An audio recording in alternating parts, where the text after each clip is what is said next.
So hello students, how are you all? I hope you all are doing well and today I am back with another video for our IELTS reading. As we all know, reading is a important part of our IELTS section and many students face many difficulties while doing reading. So today we'll look at some of the questions of reading section. So let's jump into the video without wasting any time.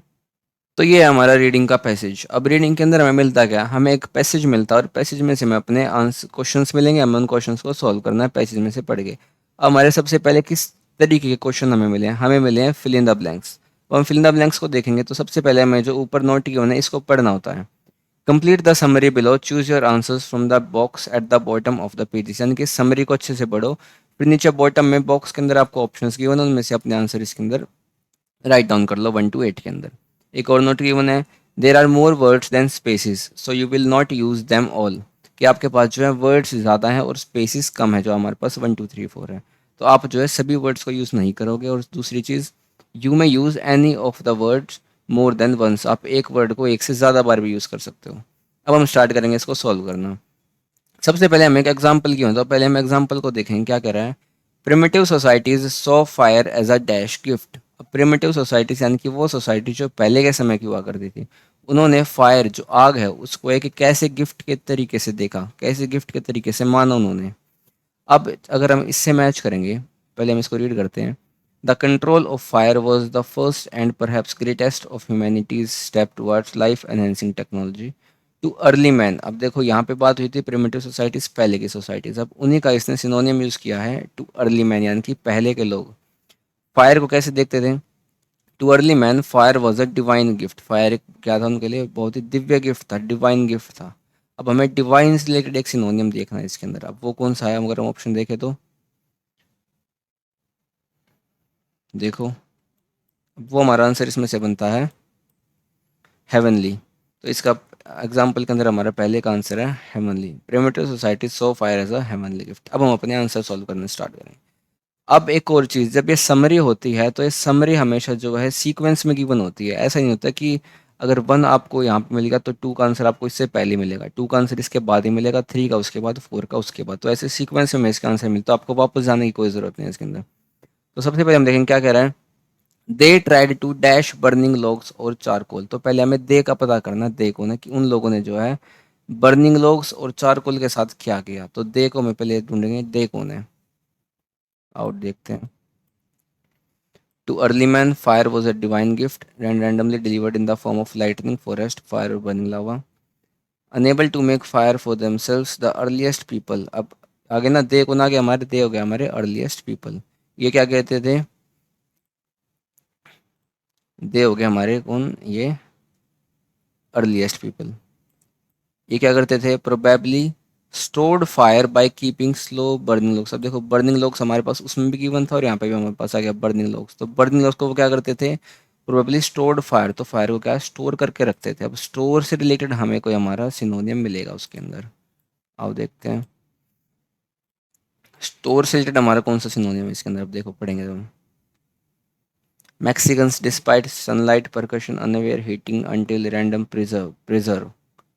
तो हमारा answer इसके अंदर match हो गया preserve.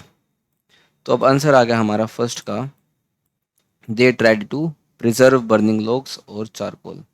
अब आ गया dash that they could create fire themselves, कि वो खुद फायर को क्रिएट। अब हमें ये पता है कि वो खुद फायर को क्रिएट कर सकते थे। यहाँ पर हमने पढ़ा था unable to make flame for themselves, कि वो खुद नहीं बना सकते थे। तो अब क्या इनकी खुद नहीं बना सकते, तो नहीं बना सकने के लिए क्या वर्ड आएगा यहाँ पे, dash that they could create fire for themselves. इसमें आ गया हमारा अनअवेयर। अवेयर का मतलब होता है क्या, कि हमें पता है। अनअवेयर का मतलब वो अवेयर नहीं, उन्हें नहीं पता है। तो इसका आंसर हो गया हमारा फिर सेकंड का आंसर हो गया हमारा अनअवेयर। तो इसमें आ गया हमारा सेकंड में अनअवेयर। तो they tried to preserve burning logs और charcoal unaware that they could create fire themselves.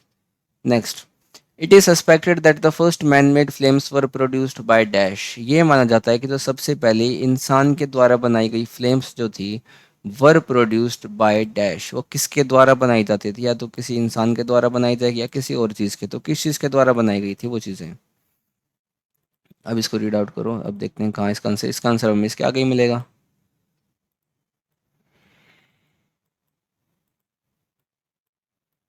अब आगे आते हैं हम, एक बार दोबारा पढ़ लो क्वेश्चन क्या था। It is suspect that the first, अब मैन मेड फ्लेम्स हमारा कीवर्ड हो गया, इसके अराउंड हमें इसका आंसर मिलेगा, मैन मेड फ्लेम्स। फिर अब यहाँ तक हमने पढ़ लिया था, अब आगे पढ़ेंगे। How and where man learn to produce flames at will is unknown, यानी कि हमें नहीं पता है कि इंसान ने जो है फ्लेम को बनाना कब शुरू किया, कैसे बनाया था। It was probably a secondary invention, ये एक सेकेंडरी इन्वेंशन थी, यानी कि वो उन्होंने फायर सोच कर नहीं बनाई थी बट फायर बन गई थी, तो एक सेकेंडरी इन्वेंशन हुई। Accidentally made during tool making operation with would और स्टोन, यानी कि ये एक्सीडेंटली बन गई थी। अब एक्सीडेंटली बन गई थी, अब उसके लिए हमें अपना वर्ड कीवर्ड देखना कौन सा मैच होगा। तो वर प्रोड्यूस्ड बाय, अब किस तरीके से बनी फिर वो। अब देखो मैक्सिकन्स नहीं, डिस्पाइट नहीं, sunlight percussion unaware heating until random preserve lacking chance, अब चांस हमारा मैच होगा देखो, बाय चांस, कि वो बाय चांस बन गई थी, यानी कि एक्सीडेंटली बन गई, यानी खुद नहीं बनाई बस बन गई, तो वो बाय चांस हमारा आंसर इसके अंदर मैच हो गया, थर्ड हो गया हमारा बाय चांस। अगला question, the very first fire lighting methods involve the creation of dash, जो सबसे पहले फायर लाइटिंग का जो मेथड था उसमें किस चीज़ के क्रिएशन का मेथड इन्वॉल्व था। तो सबसे पहले फायर बनी उसमें क्या चीज़ इन्वॉल्व थी। अब देखो क्या चीज़ इन्वॉल्व थी, अब देखते हैं हम इसके अंदर। Sent primitive society suggest that the earliest method of fire making was fire through friction, क्या था, making fire was through fiction, fiction के द्वारा जो है सारी फायर बनाई जाती थी, तो इसका आंसर हो गया हमारा involve the creation of friction, ये रहा हमारा फ्रिक्शन इसमें आंसर। नेक्स्ट फॉर एग्जाम्पल, अब इसका एग्जाम्पल दिया है इसने, rapidly dash wooden stick in around, अब वुडन स्टिक के अराउंड हमें इसका आंसर मिलेगा। देखो वुडन स्टिक कहाँ है, यूरोपियन वुडन ड्रिल, ये आ गया। In a round hole and rotate it briskly, और उसको रोटेट कर रहे थे, रोटेट करने के लिए अब इसके जैसा कौन सा वर्ड हमारे पास, रैपिडली डैश, डायरेक्ट यही वर्ड आ गया हमारे पास रोटेटिंग, तो हमारा इसका आंसर हो गया rotating rapidly, rotating a wooden stick in a round whole. अब अगला देखो, द यूज ऑफ डैश और परसिस्टेंट चिपिंग, अब ये जो भी चीज़ है ये परसिस्टेंट चिपिंग के और में है, यानी कि इसी का कोई और या फिर इसका कोई और नाम है, चीज़ यही है सेम। अब इसका आंसर हमें मिलेगा कहाँ, परसिस्टेंट चिपिंग के पास मिलेगा इसका आंसर। अब देखो यहाँ तक तो हमारा हो गया था पाम्स तक। This process could be speeded up by wrapping a cord and drill pulling each cord.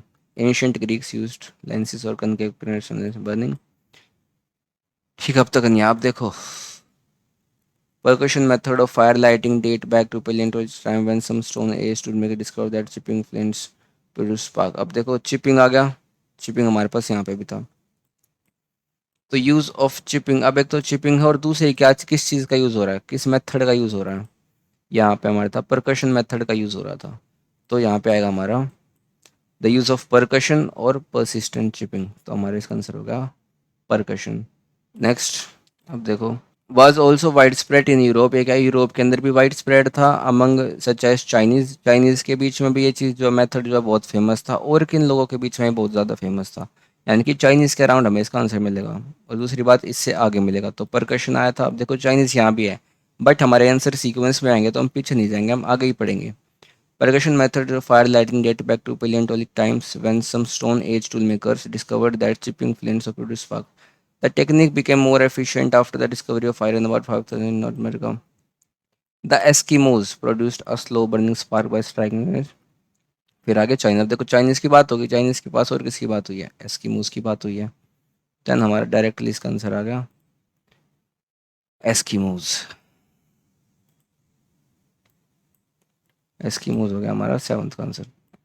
अब लास्ट क्वेश्चन हमारा, लास्ट क्वेश्चन कहाँ आ रहा है, European practice of this method continued until the 1850s, यानी कि ये मेथड जो है 1850s तक कंटिन्यू होता रहा, 1850s तक चलता रहा।